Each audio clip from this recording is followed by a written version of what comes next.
തിരുവാതിര നക്ഷത്രക്കാർക്ക് ഗുണകരമായ 2 മന്ത്രങ്ങളെ പരിചയപ്പെടുത്തുകയാണ്. അതായത് ഒന്ന് നിങ്ങളുടെ നക്ഷത്ര ദേവതയായ, അതായത് നക്ഷത്രത്തിൻ്റെ അധിപനായ രാഹുവിൻ്റെ ഒരു മന്ത്രമാണ്.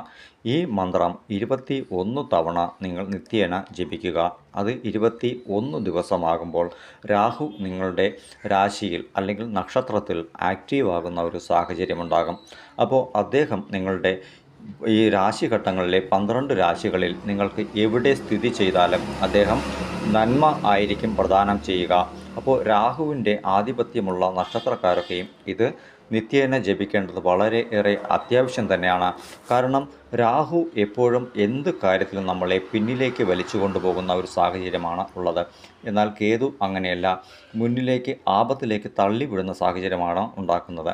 അപ്പോൾ രാഹു നമ്മളിലേക്ക് എപ്പോഴും 2 വിധം ചിന്താഗതികളെ പ്രാപ്തമാക്കും.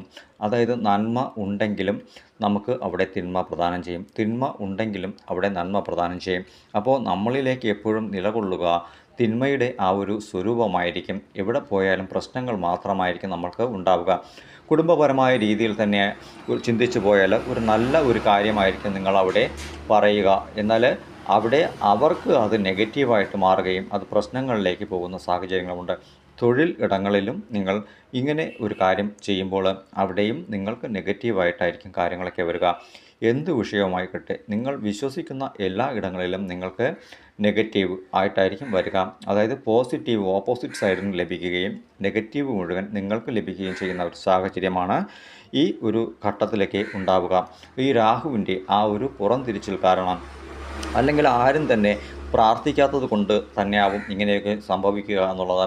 കാരണം നമ്മുടെ രാശി നക്ഷത്രം ഉൾപ്പെടുന്ന ദൈവമാരാണോ അദ്ദേഹത്തെ പ്രാർത്ഥിക്കേണ്ടത് വളരെയേറെ അത്യാവശ്യമാണ്. അപ്പോൾ രാഹവേ കേതവേ നമഃ എന്ന മന്ത്രമല്ല നിങ്ങൾ പ്രയോഗിക്കേണ്ടത്, അതിൻ്റേതായ ശരിയായ മന്ത്രമുണ്ട്. അപ്പോൾ ആ ഒരു മന്ത്രം നമ്മൾ പ്രയോഗിച്ചാൽ മാത്രമായിരിക്കും നമുക്ക് നല്ല ഫലത്തെ പ്രദാനം ചെയ്യുന്നത്. അപ്പോൾ ആദ്യമായിട്ട് ഞാൻ രാഹുവിൻ്റെ ഈ ഒരു മന്ത്രം നിങ്ങൾക്ക് വേണ്ടിയിട്ട് പറയാം. ഈ പറയുന്ന ആ ഒരു തളം, എനിക്ക് പാട്ട് പാടാനോ സംഗീതമോ ഒന്നും തന്നെ അറിയില്ല.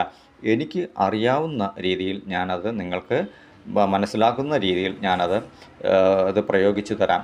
അതുപോലെ പ്രയോഗിക്കുകയോ നല്ല രീതിയിൽ നല്ല താളാത്മകമായി പ്രയോഗിക്കുകയോ ചെയ്യുന്നതൊക്കെ നിങ്ങളുടെ ഇഷ്ടം, നിങ്ങളുടെ മനസ്സ് ആയിരിക്കും.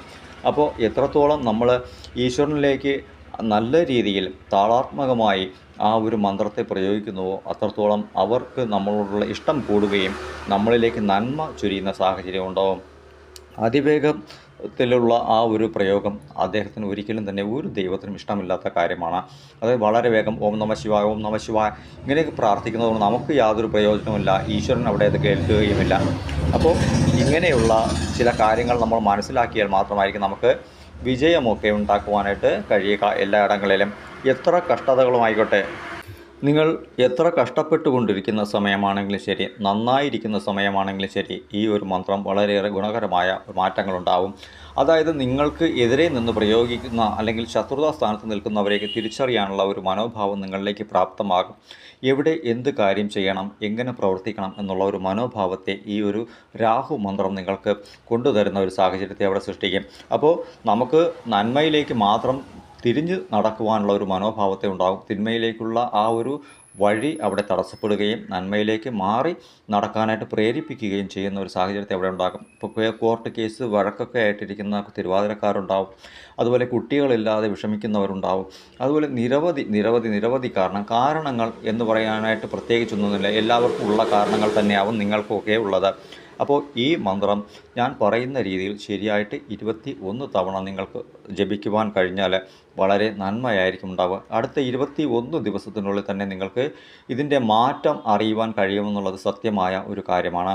അപ്പോൾ ആരും തന്നെ ഈ വീഡിയോ അവഗണിക്കാതെ കാണുക. തീർച്ചയായിട്ടും നല്ല ഫലമായിരിക്കും, പ്രയോജനം ഉണ്ടാകുന്ന കാര്യം തന്നെയാണ്. നിങ്ങൾ ഉറക്കത്തിലാണെങ്കിൽ പോലും ഈ ഒരു മന്ത്രം നിങ്ങളുടെ മനസ്സിലേക്ക് അങ്ങനെ തന്നെ നിന്ന് പ്രാർത്ഥനകളിലൂടെ സഞ്ചരിക്കുന്നത് നിങ്ങളറിയും. തൊഴിൽ ചെയ്യുമ്പോഴാണെങ്കിലും ഈ ഒരു മന്ത്രം നിങ്ങളിലേക്ക് ശക്തമായ രീതിയിൽ തന്നെ ആ ഒരു പ്രഭാവം ചൊരിയും. അതായത് ഓട്ടോമാറ്റിക്കായിട്ട് നിങ്ങളുടെ മനസ്സ് ഈ മന്ത്രത്തെ പ്രയോഗിക്കുന്ന ഒരു രീതിയായിരിക്കും നിങ്ങൾക്കുണ്ടാവുക. മനസ്സിൽ മറ്റുള്ള കാര്യങ്ങളും തന്നെ കടന്നുകൂടില്ല എന്നുള്ളതും സത്യമായ കാര്യമാണ്. അപ്പോൾ രാഹുവിൻ്റെ ആ ഒരു ശരിയായ മന്ത്രം ഞാൻ പറഞ്ഞു തരാം. കേൾക്കുക, അത് ശരിയായിട്ട് എഴുതി വയ്ക്കുക. നല്ല ഒരു ഫലമായിരിക്കും നിങ്ങൾക്ക് ഉണ്ടാവുക. ആദ്യമായി നിങ്ങളുടെ കുടുംബ പരദൈവങ്ങളെ, അതാരുമായിക്കോട്ടെ, അദ്ദേഹത്തെ നന്നായിട്ട് മനസ്സിരുത്തി ചിന്തിച്ച് പ്രാർത്ഥിച്ചതിന് ശേഷം മാത്രമാണ് നിങ്ങൾ ഈ മന്ത്രം പ്രയോഗിക്കേണ്ടത്. അപ്പോൾ അവരുടേതായ ആശീർവാദത്തോടു കൂടിയാവണം നമുക്ക് അദ്ദേഹത്തിൻ്റെ അനുഗ്രഹം ലഭിക്കുവാനായിട്ട്. അപ്പോൾ മന്ത്രം ഞാൻ നിങ്ങൾക്ക് വേണ്ടിയിട്ട് പറയാം. രാഹും മധ്യമ ദേശജം തു നിര്യർദിസ്ഥാനേ സ്ഥിതം ജൈമിനി ഗോത്രം ഖഡ്ഗദരം ച ശൂർപസദൃശം ശാർദൂലരത്നാസനം നീലഛത്ര വിഭൂഷണ ധ്വജരഥ ഛത്രച്ഛിയാ ശോഭിതം മേരോർദിവ്യഗിരേ പ്രദക്ഷിണകരം സേവാമഹേ ഹിം സദാ. ഈ മന്ത്രം എത്ര തവണ വേണമെങ്കിലും നിങ്ങൾക്ക് നിങ്ങളുടേതായ താളാത്മകമായ രീതിയിൽ പ്രയോഗിക്കാം. അതായത് രാഹും മധ്യമ ദേശജം തു നിര്യർതി സ്ഥാനേ സ്ഥിതം ജൈമിനി ഗോത്രം ഖഡ്ഗദരം ച ശൂർപസദൃശം ശാർദൂല രത്നാസനം നീലഛത്ര വിഭൂഷണ ധ്വജരഥ ഛത്രച്ഛിയാ ശോഭിതം മേരോർദിവിഗ്രേ പ്രദക്ഷിണകരം സേവാമഹേ ഹിം സദാ. ഇതാണ് ആ മന്ത്രം. നിങ്ങൾ ശരിയായ രീതിയിൽ മനസ്സിരുത്തി 21 തവണ പ്രാർത്ഥിക്കുക. സർവ്വവിധ ഐശ്വര്യങ്ങളും നിങ്ങൾക്ക് ഉണ്ടായിക്കിട്ടും. ഇനി മറ്റൊരു മന്ത്രത്തെ കൂടി പറഞ്ഞു തരാം. ഈ 2 മന്ത്രങ്ങളും നിങ്ങൾ നിത്യേന ഉരുവിടേണ്ടതാണ്. അത് 2ാമത്തെ വീഡിയോയിൽ ഞാൻ പറഞ്ഞു തരാം. തീർച്ചയായിട്ടും ആ വീഡിയോയും കാണണം. പഞ്ചാക്ഷരി മന്ത്രത്തിൻ്റെ പൂർണ്ണമായ ഫലത്തെയാണ് നിങ്ങളിലേക്ക് എത്തിക്കുവാനായിട്ട് പോകുന്നത്. തീർച്ചയായിട്ടും എല്ലാവരും വീഡിയോ കാണണം.